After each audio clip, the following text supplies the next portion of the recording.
मंदिर में नतमस्तक हो उसके आसन में। वही पूज्य परमेश्वर है, गाएं उसके उपवन में। आओ चले, आओ चले, आओ चले, आओ चले। वही पावन है, वही जीवन है, वही मार्ग और सत्य। वही पावन है, वही जीवन है, वही मार्ग और सत्य। वही प्रकाश है सारे जग का, वो ज्योति भर ले तन मन में। आओ चले प्रभु के मंदिर में नतमस्तक हो उसके आसन में। आओ चले प्रभु के मंदिर में नतमस्तक हो उसके आसन में। वही पूज्य परमेश्वर है, गाएं उसके उपवन में। आओ चले, आओ चले, आओ चले, आओ चले। क्रिस्त में प्यारे भाई और बहनों, आइए आज के पवित्र मिस्सा बलिदान को शुरू करते हैं। पिता और पुत्र पवित्र आत्मा के नाम पर आमीन। हमारे प्रभु यीशु क्रिस्त की कृपा, ईश्वर का प्रेम तथा पवित्र आत्मा का सहचर्य आप सबों को प्राप्त हो और आपको भी। क्रिस्त में प्यारे भाइयों और बहनों, आज माता कलीसिया माता मरियम का स्वर्ग उद्ग्रहण का त्यौहार मनाती है। और आज के दिन में हमें अवसर प्राप्त होता है कि माता मरियम के बारे में मनन चिंतन करें। सबसे अच्छा गुण माता मरियम में पाते हैं वह है नम्रता। और इसलिए प्रभु से कहती है, देख मैं प्रभु की दासी हूँ, आपका कथन मुझ में पूरा हो। मैं समझता हूँ हर एक विश्वासियों के जीवन में यही होना चाहिए, नम्रता, दीनता। लेकिन हम समय समय पे, कदम कदम पे गिर जाते हैं। आइए जब इस त्यौहार को मनाते हैं और विशेष करके पवित्र मिस्सा बलिदान में भाग ले रहे हैं, हम अपने आप को जांचें, परखें। आइए कुछ पल हम अपनी आंखों को बंद करें, आंखें बंद कीजिए। प्रभु ने हमें वरदान दिया है कि हम नम्र बने। प्रभु ने हमें वरदान दिया है कि हम दीनता को स्वीकार करें, किंतु काफ़ी बार हम कर नहीं पाते हैं। जब हमारे जीवन में ऐसा हुआ है तो निश्चय ही हम ईश्वर से दूर चले गए हैं और हम अपने जीवन का अंत पाप में किया करते हैं। वचन में हम पढ़ते हैं रोमियो के नाम पत्र अध्याय 3 वाक्य 23 में,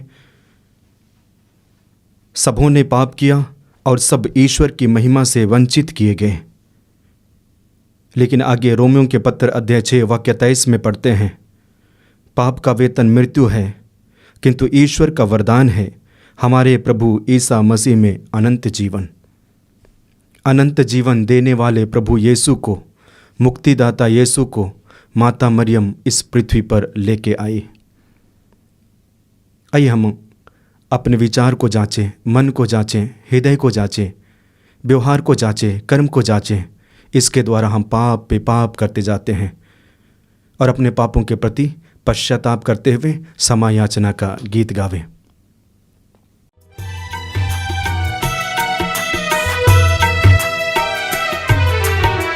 दया करो हे क्रिस्त प्रभुवर, दया करो हे क्रिस्त प्रभुवर। शरण तुम्हारी आया हूँ, शरण तुम्हारी आया हूँ। अपना लो, अपना टुकड़ाओ, अपना लो, अपना टुकड़ाओ। शरण तुम्हारी आया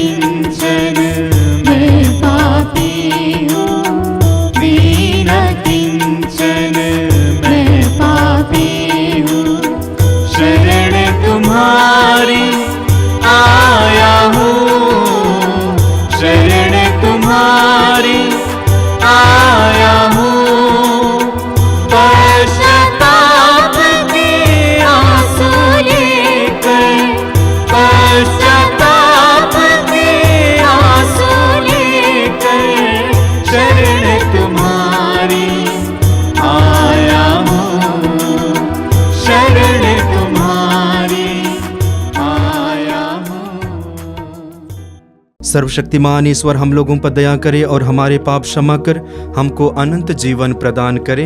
आमीन। आइए हम बड़ी खुशी और आनंद के साथ महिमा का गीत गाएं। महिमा महिमा महिमा, ऊंचे नभ में प्रभु की महिमा। महिमा महिमा महिमा, छाए धरा पर शांति सदा। महिमा महिमा महिमा, ऊंचे नभ में प्रभु की महिमा। महिमा महिमा महिमा, छाए धरा पर शांति सदा। हम तेरा गुण गाते, धन्य तुझे हम कहते। तेरी आराधना तेरी महिमा, तेरा गुण सब गाते हैं। महिमा महिमा महिमा, ऊंचे नभ में प्रभु की महिमा। महिमा महिमा महिमा, छाए धरा पर शांति सदा। सुत परमेश्वर यीशु, जग के पापरता तू। स्वर्ग राज में विराजता तू, विनती हमारी सुन ले प्रभु। महिमा महिमा महिमा, ऊंचे नभ में प्रभु की महिमा। महिमा महिमा महिमा, छाए धरा पर शांति सदा। सर्वशक्तिमान पावन तू, पिता की दाई विराज तू। पावन आत्मा संग सदा तू, सर्वोपरि महिमान्वित तू। महिमा महिमा महिमा, ऊंचे नभ में प्रभु की महिमा। महिमा महिमा महिमा, छाए धरा पर शांति सदा। हम प्रार्थना करें। हे सर्वशक्तिमान शाश्वत ईश्वर, तूने निष्कलंक कुंवारी और अपने पुत्र की माता मरियम को स्वर्ग की महिमा में सहदेह उठा लिया। हम सदा स्वर्गिक वस्तुओं में मन लगाए रहें और कुंवारी मरियम की महिमा के सहभागी बने। ऐसी कृपा कर हमारे प्रभु और तेरे पुत्र यीशु ख्रिस्त के द्वारा, जो ईश्वर होकर तेरे तथा पवित्र आत्मा के साथ युगानुयुग जीते रहते और राज्य करते हैं। आमीन।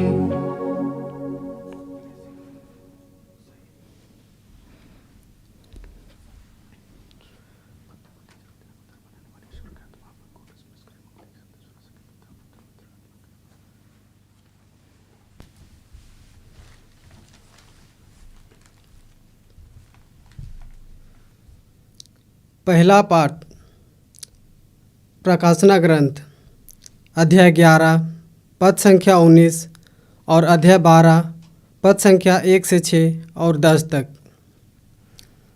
स्वर्ग में ईश्वर का मंदिर खुल गया और मंदिर में विधान की मंजूषा दिखाई पड़ी। आकाश में एक महान चिन्ह दिखाई दिया। सूर्य का वस्त्र ओढ़े एक महिला दिखाई पड़ी। उसके पैरों तले चंद्रमा था और उसके सिर पर 12 नक्षत्रों का मुकुट। वह गर्भवती थी और प्रसव वेदना से पीड़ित होकर चिल्लाती थी। तब आकाश में एक अन्य चीज़ दिखाई पड़ा, लाल रंग का एक बहुत बड़ा पंखदार सांप। उसके 7 सिर थे, 10 सींग थे और हर एक सिर पर एक मुकुट था। उसकी पूँछ ने आकाश के 1/3 तारे बुहार कर पृथ्वी पर फेंक दिए। वह पंखदार सांप प्रसव पीड़ित महिला के सामने खड़ा रहा, जिसे वह नवजात शिशु को निगल जाए। उस महिला ने एक पुत्र प्रसव किया, जो लोदंड से सब राष्ट्रों पर शासन करेगा।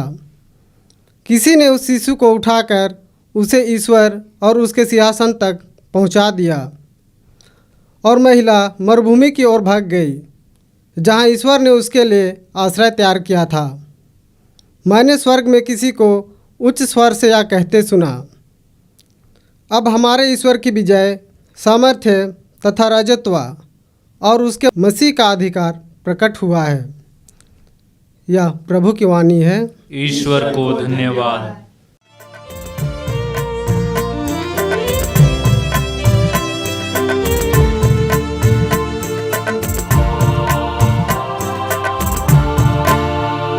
मेरी आत्मा तेरा सदा गुणगान करती, मेरे प्रभु मन आनंदित झूमे। मेरी आत्मा तेरा सदा गुणगान करती, मेरे प्रभु मन आनंदित झूमे। मेरी आत्मा तेरा सदा पवित्र है तेरा नाम, हे नाथ तू मेरे प्राण। मिली है प्रभु मुझे तेरी दया, बिन तेरे मैं निष्पाप। मेरी आत्मा तेरा सदा गुणगान करती, मेरे प्रभु मन आनंदित झूमे।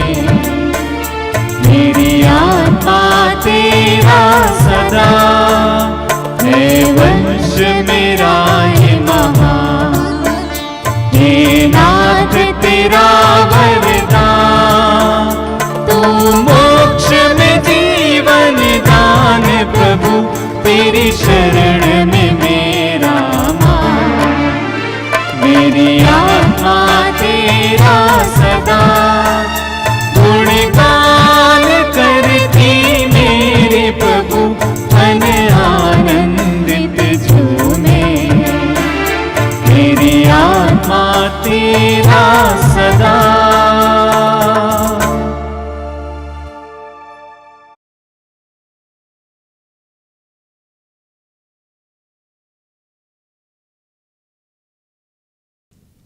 दूसरा पाठ कुरिन्थियों के नाम संत पौलुस का पहला पत्र, अध्याय 15 पद संख्या 20 से लेकर 26 तक।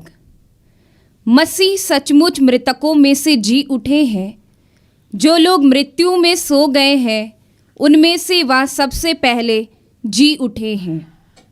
चूँकि मृत्यु मनुष्य द्वारा आई थी, इसलिए मनुष्य द्वारा ही मृतकों का पुनरुत्थान हुआ है। जिस तरह सब मनुष्य आदम में मर जाते हैं, उसी तरह सब मसीह में जीवित कर दिए जाएंगे। सब अपने क्रम के अनुसार, सबसे पहले मसीह और बाद में उनके पुनरागमन के समय वे जो मसीह के बन गए हैं।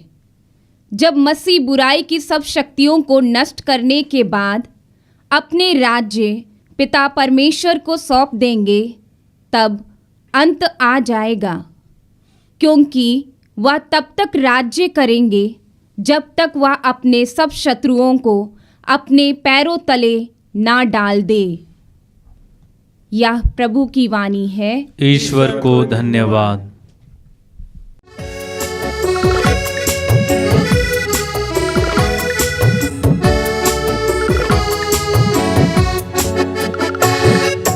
Alleluia, Alleluia, Alleluia, Alleluia, Alleluia, Alleluia।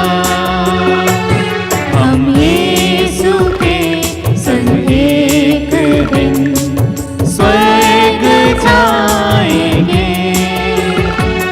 हम यीशु के संग एक दिन स्वर्ग जाएंगे। पिता को देखेंगे, धन्य हो जाएंगे। पिता को देखेंगे, धन्य हो जाएंगे।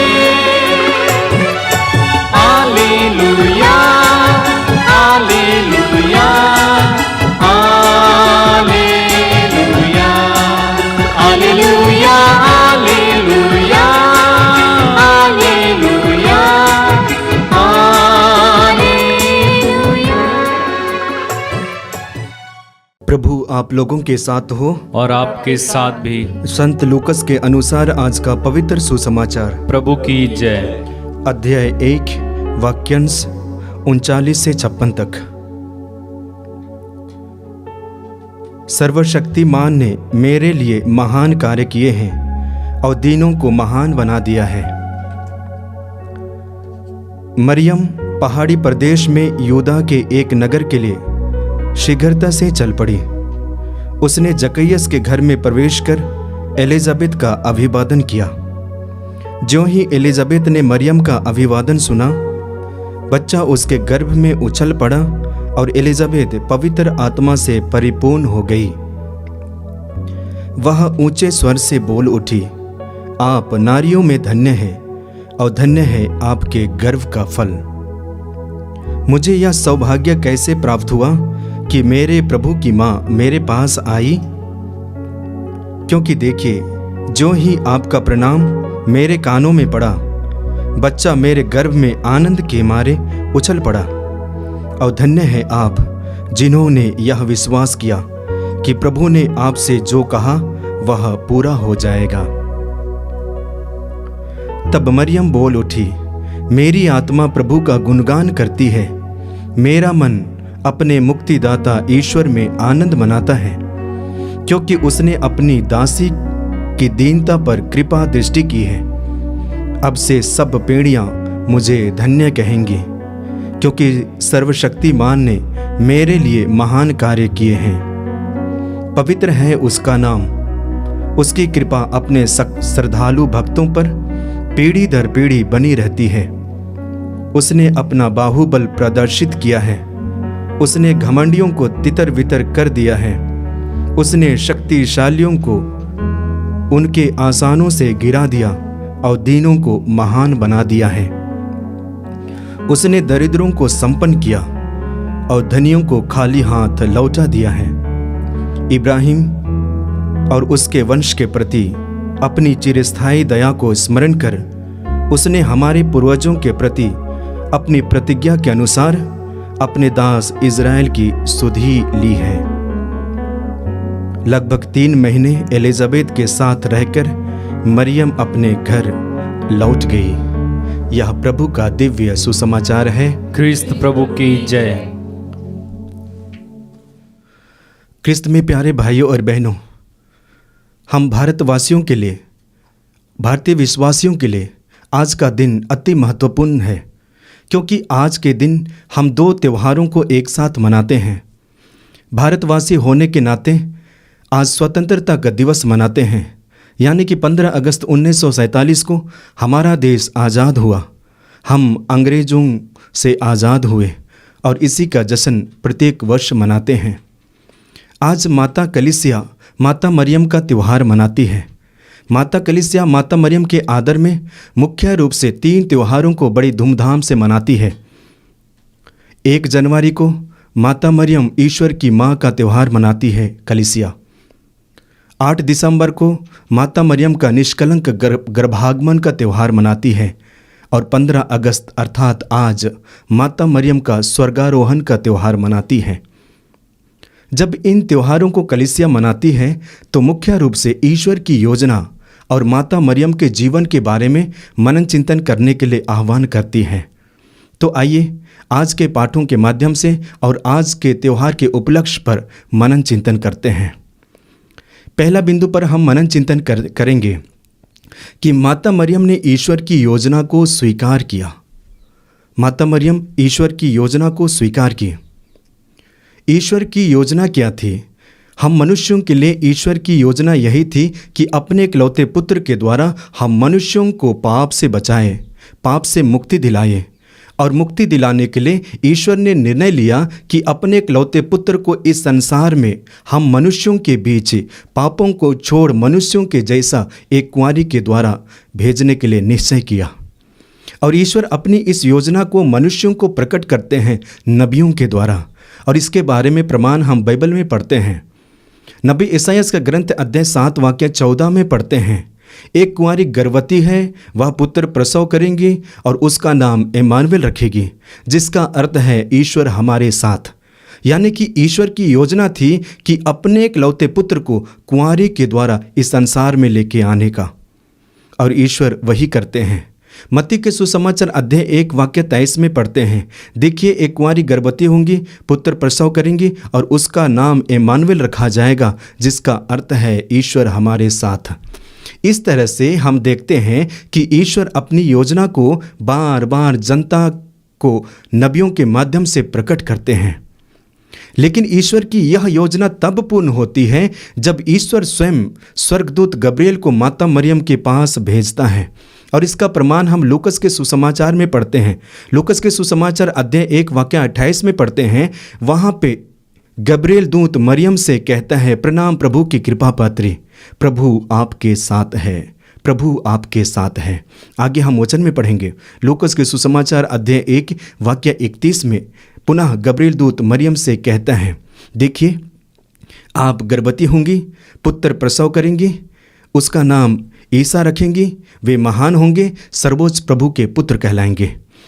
इस तरह से स्वर्गदूत गब्रिएल ईश्वर की योजना को मरियम को प्रकट किया। मरियम ने ईश्वर की योजना को सुनी, समझी और उन्होंने स्वीकार किया। और इसलिए लूकस के सुसमाचार अध्याय 1 वाक्य 38 में पढ़ते हैं, माता मरियम विश्वास के साथ कहती है, देखिए मैं प्रभु की दासी हूँ, आपका कथन मुझ में पूरा हो। और तब से ईश्वर की योजना माता मरियम के द्वारा पूर्ण होती है। इस तरह से हम देखते हैं कि माता मरियम ईश्वर के मुक्ति कार्य में सहयोग देती है, एक सहयोगी है, स्वीकार करती है। क्रिस्त में प्यारे भाइयों और बहनों, जब हम इस त्योहार को मनाते हैं तो हमारे लिए संदेश क्या है? मैं समझता हूँ प्रत्येक व्यक्ति के लिए ईश्वर की योजना है। आपके लिए, आपके लिए, आपके लिए, सारे लोगों के लिए ईश्वर की योजना है। मान लीजिए कि एक माँ के लिए ईश्वर की योजना क्या है? मैं समझता हूँ एक माँ के लिए ईश्वर की योजना यह है कि वह एक अच्छी माँ बने। एक पिता के लिए ईश्वर की योजना क्या है? कि वह आदर्श पिता बने। एक अध्यापक के लिए ईश्वर की योजना क्या है? कि वह अच्छा अध्यापक बने। एक डॉक्टर के लिए ईश्वर की योजना क्या है? कि एक आदर्श डॉक्टर बने, क्योंकि ये अंतिम पल तक डॉक्टर, पिता, अध्यापक और माँ बने रहेंगे। इस तरह से हम देखते हैं कि हमारे व्यक्तिगत जीवन में ईश्वर की योजना है, लेकिन हम इस योजना को समझ नहीं पाते हैं और इसे जी नहीं पाते हैं, आत्मसार नहीं कर पाते हैं। और इसलिए माता मरियम के द्वारा हमारे लिए संदेश है कि जैसे उन्होंने कहा कि देख मैं प्रभु की दासी हूँ और अंतिम पल तक दासी बनी रहती है, ठीक उसी प्रकार हमें भी करना है, हमारे जीवन में भी चरितार्थ करना है। तब हम ईश्वर की योजना को अंतिम पल तक जी पाएंगे और ईश्वर की योजना में अंतिम पल तक रह पाएंगे। आज के दूसरा बिंदु पर मनन चिंतन करेंगे, वह यह है कि माता मरियम अंतिम पल तक निष्कलंक बनी रहती है। निष्कलंक। जब से माता मरियम ने ईश्वर की योजना को स्वीकार किया, जब से माता मरियम ने ईश्वर की कृपा को ग्रहण किया, तब से निरंतर उसी योजना में, उसी कृपा में अंतिम पल तक बनी रहती है। ईश्वर की योजना क्या है? ईश्वर की योजना है कि कुंवारी गर्भवती होंगी, पुत्र प्रसव करेंगी, उसका नाम ईसा रखा जाएगा, यानी कि कुंवारी गर्भवती होगी। और माता मरियम अंतिम पल तक कुंवारी बनी रहती है।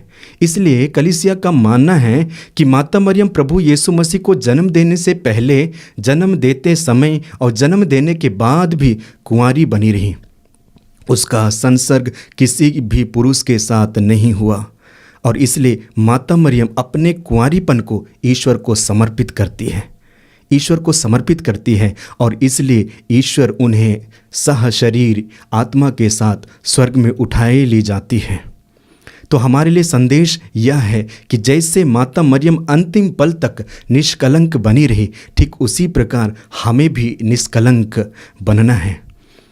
हम देखते हैं कि हम मनुष्य अक्सर कमज़ोर हो जाते हैं, अक्सर कमज़ोर हो जाते हैं। आदम और हेवा को देखिए, ईश्वर ने अपनी योजना के अनुसार उन्हें आदम वाटिका में रखा और अपनी योजना के अनुसार उन्हें आदेश दिया वाटिका के हर एक वृक्षों के फलों को खाना सिवाय बीज के। उन्होंने आज्ञा का उल्लंघन किया, उसके द्वारा वे कलंकित हुए, उनका जीवन दाग से भरा हुआ। ठीक उसी प्रकार हमारे जीवन में भी होता है। जब हम ईश्वर की आज्ञा, शिक्षा को उल्लंघन करते हैं, अपने जीवन में दाग को, कलंक को स्वीकार करते हैं, पाप को स्वीकार करते हैं। माता मरियम ने ऐसा नहीं किया। उन्होंने अंतिम पल तक निष्कलंक और पवित्र बनी रही। और इसलिए हमारे लिए संदेश है और चुनौती भी है कि अपने आप को कैसे पवित्र बनाएं। आज हम संसार में देखते हैं, जहाँ हम रहते हैं वहाँ पे हम देखते हैं हर चीज़ में दरार है, हर चीज़ में अपवित्रता है। पति पत्नी के बीच के रिश्ते में देखिए, शादी के तुरंत बाद रिश्ता टूट जाता है। और माता पिता के बीच के रिश्ते को देखिए, कुछ ही पलों में बिगड़ जाता है। भाई बहनों के रिश्ते को देखिए, कुछ ही पलों में बिगड़ जाते हैं, एक दूसरे के विरुद्ध हो जाते हैं। इस तरह से हम अपने आप को कलंकित करते हैं। लेकिन आज के त्यौहार के द्वारा, माता मरियम के द्वारा हमारे लिए संदेश है कि हम हर समय हर चीज़ में निष्कलंक बने, 100% जिए। और आज के तीसरे बिंदु पर हम मनन चिंतन करेंगे, वह यह है कि माता मरियम का विश्वास हमारे लिए एक आदर्श है। माता मरियम का विश्वास हमारे लिए एक आदर्श है। क्रिस्त में प्यारे भाइयों और बहनों, जब से माता मरियम ने स्वर्गदूत के बारे में जो वचन को सुना, तब से उन्होंने ग्रहण किया, अपने मन और हृदय में संजोए कर रखा और उसके अनुसार उन्होंने अपने जीवन को ढाला। इतना ही नहीं, माता मरियम एलिजाबेथ के बारे में सुनती है कि आपकी कुटुंबनी गर्भवती है, उस बात को मानती है। माता मरियम सबसे पहले विश्वास किया कि ईश्वर की योजना पर, ईश्वर के महान कार्यों पर, और इसलिए अंत में गुणगान करती है जो आज के सुसमाचार में हम लोगों ने पढ़ा। तो इस तरह से हम देखते हैं कि माता मरियम का विश्वास हमारे लिए एक आदर्श बनता है। हर एक विश्वासी को इसी तरह कदम उठाना चाहिए। हम भी कितने बार वचन को सुनते हैं, हम भी कितने बार वचन के अनुसार जीने का प्रयास करते हैं, लेकिन क्या हम जी पाते हैं? क्या हम चल पाते हैं? ये व्यक्तिगत प्रश्न है, हमें पूछने की ज़रूरत है। और आज का चौथा बिंदु पर हम मनन चिंतन करेंगे, वह यह है कि माता मरियम हमारे लिए एक आदर्श माँ है। माता मरियम हमारे लिए एक आदर्श माँ है। कुंवारी को माँ का रोल निभाना अत्यंत कठिन होता है। कई प्रकार के समस्याओं का सामना करना पड़ता है, क्योंकि एक कुंवारी को माँ का रोल लेना तकलीफ़ और मुसीबत, क्योंकि माँ का रोल कोई निभा नहीं सकता है सिवाय माँ के। लेकिन माता मरियम इस रोल को बेखौफी से निभाती हैं। अपने पुत्र यीशु को देखभाल, पालन पोषण करती हैं।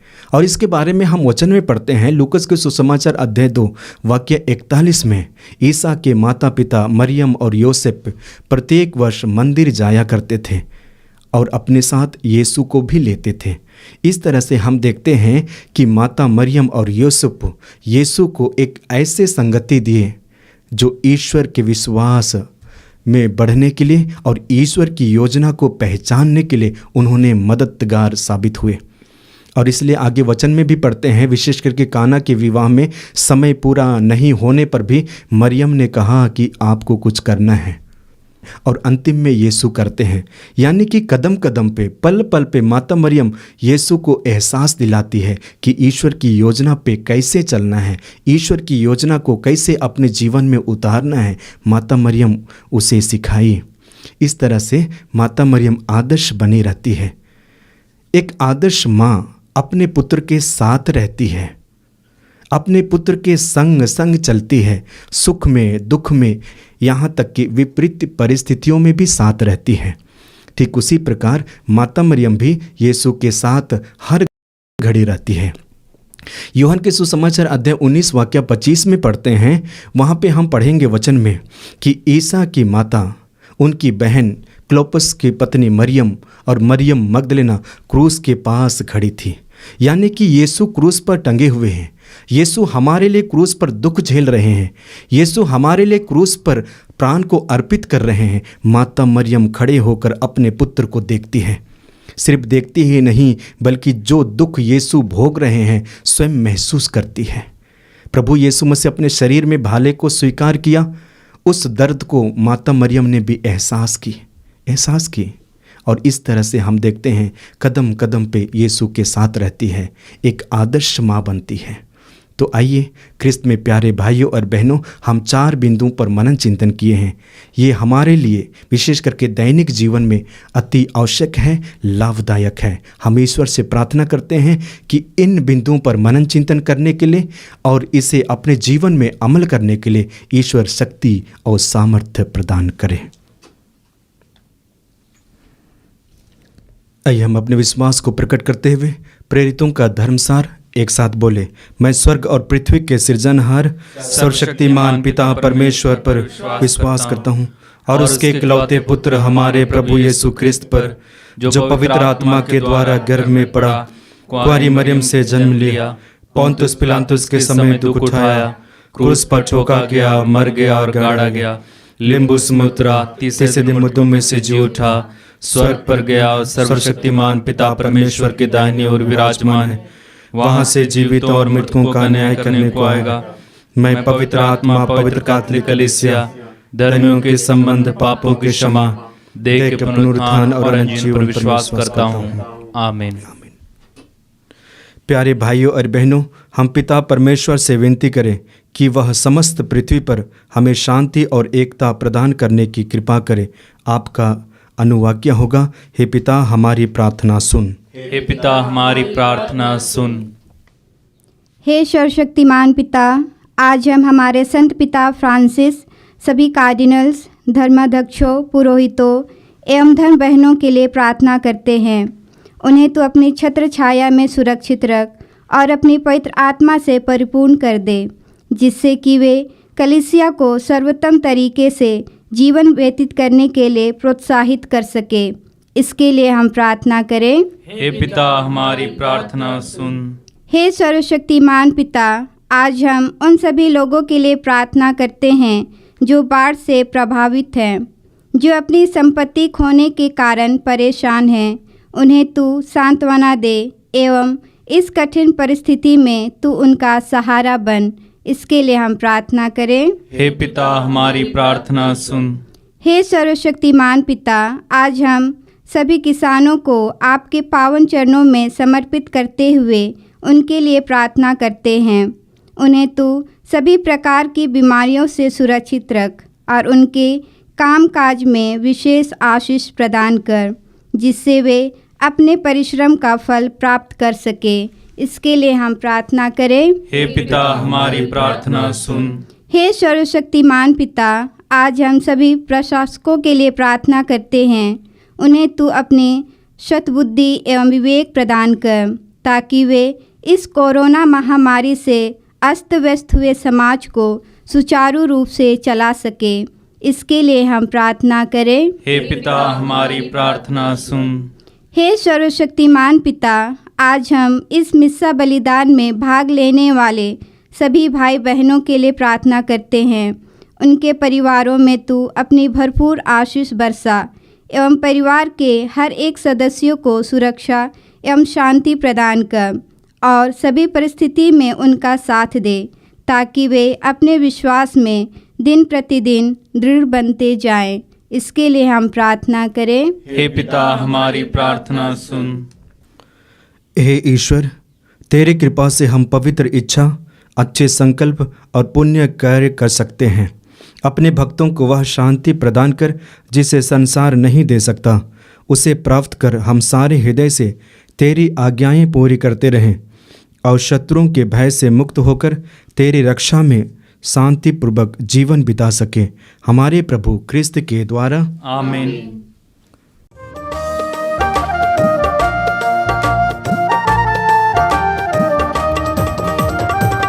कैसे आऊं, कैसे मैं आऊं दर पे तुम्हारे मेरे प्रभु। कैसे आऊं, क्या लेके आऊं तुझको चढ़ाने मेरे प्रभु। पास मेरे कुछ भी नहीं, साथ मेरे तो कोई नहीं।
भाई और बहनों, प्रार्थना कीजिए कि सर्वशक्तिमान ईश्वर मेरा और आप लोगों का यह बलिदान ग्रहण करें। प्रभु अपने नाम की स्तुति तथा महिमा के लिए और हमारे तथा अपनी समस्त पवित्र कलीसिया के लाभ के लिए आपके हाथों से यह बलिदान ग्रहण करें। हम प्रार्थना करें। हे प्रभु, हमारी भक्ति की भेंट स्वीकार कर स्वर्ग में उद्गृहित धन्य कुंवारी मरियम अपनी प्रार्थना से हमारी सहायता करें। हम प्रेम से विभोर होकर तेरे लिए तरसते हैं। हमारी प्रार्थना सुन, हमारे प्रभु क्रिस्त के द्वारा। आमीन।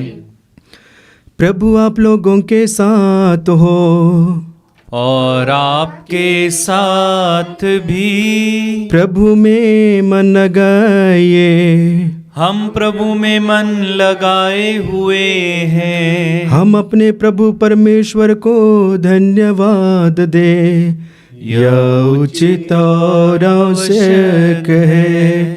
हे पूज्य पिता, यह परम उचित है, हमारा कर्तव्य तथा कल्याण है कि हम सदा और सर्वत्र अपने प्रभु क्रिस्त के द्वारा तुझे धन्यवाद दें, क्योंकि आज परम कुंवारी ईश माता मरियम स्वर्ग की महिमा में उठा ली गई। ये तेरी विजयमान कलीसिया का प्रथम फल तथा सुंदरतम का प्रतीक है। ये ही तेरी यात्री प्रजा के लिए अटल आशा और आश्वासन का स्रोत है। यह सर्वथा उचित था कि जिस कुंवारी ने सब प्राणियों के सृष्टिकर्ता तेरे प्रिय पुत्र को अद्भुत रीति से जन्म दिया, तूने इनका शरीर कब्र में विकृत होने नहीं दिया। इसीलिए हम स्वर्ग के समस्त दूतगण से मिलकर तेरी स्तुति करते हुए निरंतर एक स्वर से गाते हैं।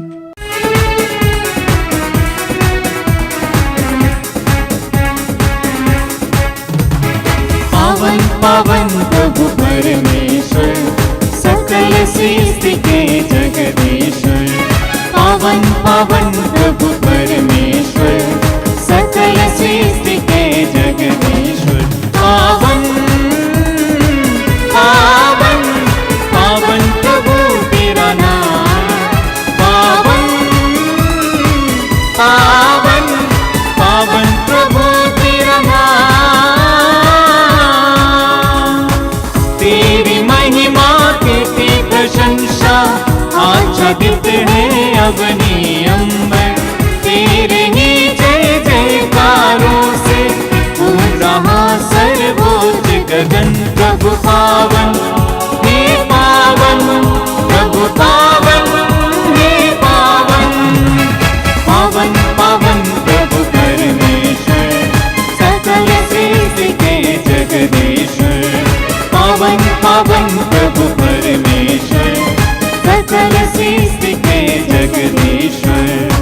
धन्य वही है जो आते हैं, नाम प्रभु का जो गाते हैं। प्रभु के ही जय जयकारों से गूंज रहा सर्वोच्च गगन। प्रभु पावन हे पावन, प्रभु पावन हे पावन। पावन पावन प्रभु परमेश्वर, सकल सृष्टि के जगदीश्वर।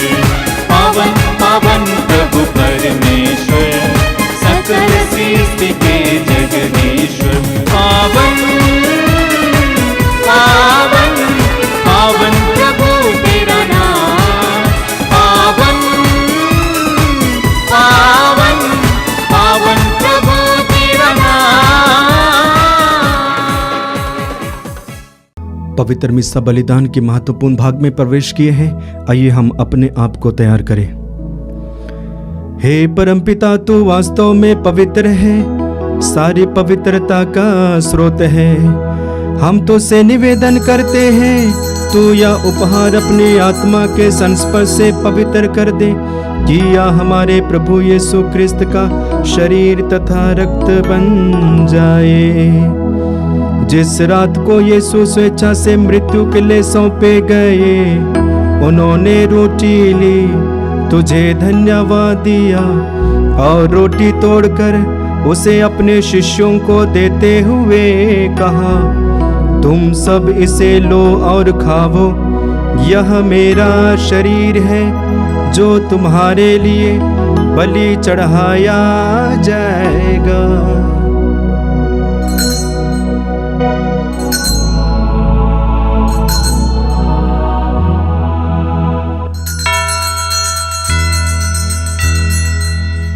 इसी भांति भोजन के बाद उन्होंने कटोरा लिया, तुझे धन्यवाद दिया और उसे अपने शिष्यों को देते हुए कहा, तुम सब इसे लो और पियो, यह मेरे रक्त का कटोरा है, नवीन और अनंत व्यवस्थान का रक्त, जो तुम्हारे और बहुतों के पापों की क्षमा के लिए बहाया जाएगा।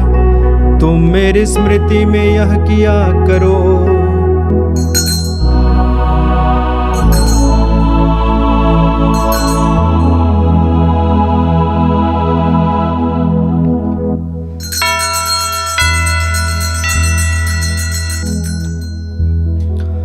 यह है हमारे विश्वास का रहस्य। क्रिस्त प्रभु मर गए, क्रिस्त प्रभु जी उठे, क्रिस्त प्रभु महिमा के साथ फिर आएंगे। हे परमपिता, यह आज्ञा मानकर हम अपने प्रभु के मृत्यु और पुनरुत्थान की स्मृति में तुझे जीवन की रोटी और मुक्ति का कटोरा चढ़ाते हैं। हम तुझे धन्यवाद देते हैं कि तूने हमें अपने सम्मुख उपस्थित होने और अपनी सेवा करने का सौभाग्य प्रदान किया है। हमारा नम्र निवेदन है कि हम सब जो क्रिस्त का शरीर तथा रक्त ग्रहण करते हैं, पवित्र आत्मा के द्वारा एकता के सूत्र में बंधे रहे। प्रभु और हमारे संत पिता फ्रांसिस, हमारे धर्माध्यक्ष यूजिन जोसेफ और सभी याजकों के साथ विश्व भर में फैली अपनी कलीसिया की सुधि ले तथा इसे प्रेम में सिद्ध बना दे। हे प्रभु, हमारे उन भाई बहनों की भी सुधि ले जो पुनरुत्थान की आशा में परलोक सिधा चुके हैं। उन्हें और सभी मृतकों को अपने पुण्य दर्शन का सौभाग्य प्रदान कर हम सब पर दया दृष्टि डाल कि हम भी अनंत जीवन के सहभागी बने और ईश्वर की माता धन्य कुमारी मरियम, उनके सुध व संत योसेफ, प्रेरितगण और सब संतों के साथ जो युग युग में तेरे विश्वस्त सेवक सेविकाएं बने रहें, तेरा स्तुतिगान कर सके तेरे पुत्र यीशु ख्रिस्त के द्वारा। आइए हम तेरे ईश्वर का गुणगान एक साथ करें।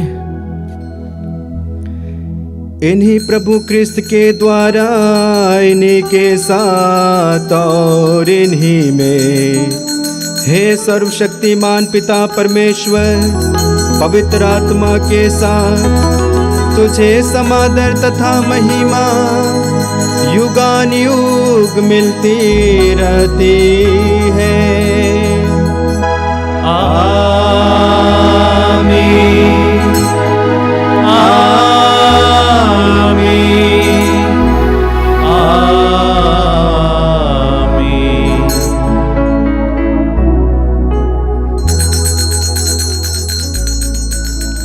आइए हम प्रभु यीशु मसीह के द्वारा सिखाई गई उस सुंदर और शक्तिशाली प्रार्थना को एक साथ बोले। हे हमारे पिता जो स्वर्ग में है, तेरा नाम पवित्र माना जाए, तेरा राज्य आवे, तेरी इच्छा जैसे स्वर्ग में है वैसे इस पृथ्वी पर भी पूरी हो।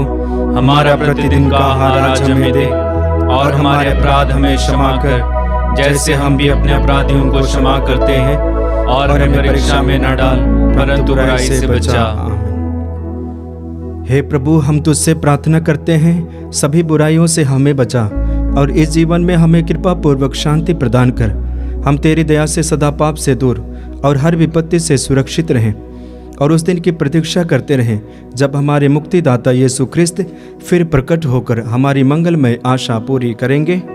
क्योंकि तेरा राज्य, तेरा सामर्थ्य और तेरी महिमा अनंत काल तक बनी रहती है। हे प्रभु यीशु ख्रिस्त, ने अपने प्रेरितों से कहा है, मैं तुम्हारे लिए शांति छोड़ जाता हूँ, अपनी शांति तुम्हें प्रदान करता हूँ। तो हमारे पापों पर नहीं, अपनी कलीसिया के विश्वास पर दृष्टि डाल और उसे शांति तथा एकता प्रदान कर, तो जो युगानुयुग जीता रहता और राज्य करता है। आमीन। प्रभु की शांति सदा आप लोगों के साथ रहे और आपके साथ भी। आइए हम परस्पर प्रेम भाव रखें। हे ईश्वर के मेमने जो संसार के पाप पर लेता है, हम पर दया कर। हे ईश्वर के मेमने जो संसार के पाप पर लेता है, हम पर दया कर। हे ईश्वर के मेमने जो संसार के पाप पर लेता है, हम पर स्तुति प्रदान कर। देखिए ईश्वर का मेमना जो संसार के पाप हर लेता है। धन्य है वे जो प्रभु के इस भोज में बुलाए जाते हैं। हे प्रभु, मैं इस योग्य नहीं हूँ कि आप मेरे यहाँ आवें, किंतु एक शब्द कह दीजिए और मेरी आत्मा चंगी हो जाएगी।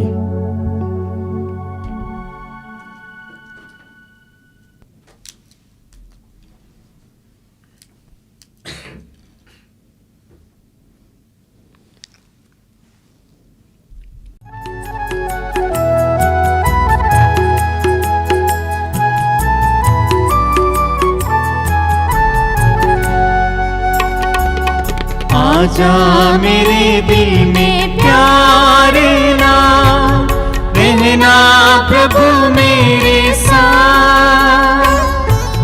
भर दे प्रभु मुझ में तेरे प्यार, स्वागत प्रभु तू महान। आजा मेरे दिल में प्यारे ना, रहना प्रभु मेरे साथ। भर दे प्रभु मुझ में तेरे प्यार, स्वागत प्रभु तू महान। स्वागत स्वागत प्रभु जी, दिल में बस जा प्रभु जी। स्वागत स्वागत प्रभु जी, दिल में बस जा प्रभु जी। प्यासा मन मेरा तुझको निहारूं, संजीवन धारा तुझे मैं पुकारूं।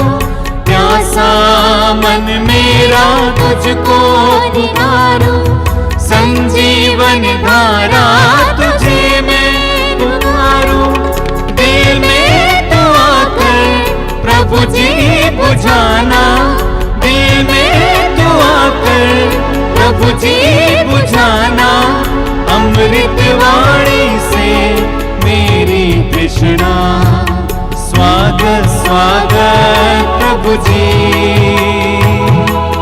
दिल में बस जा प्रभु जी, स्वागत स्वागत प्रभु जी।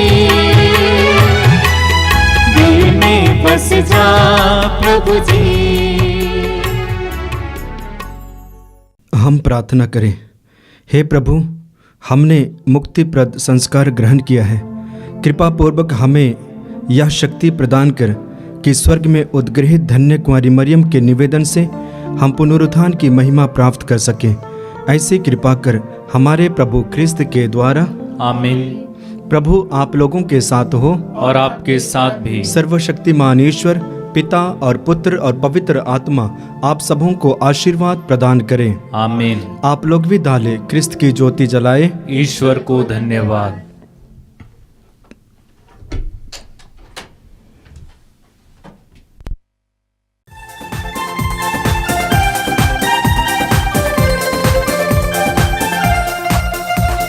धन्य कुंवारी धन्य है नारी, निष्कलंक मरियम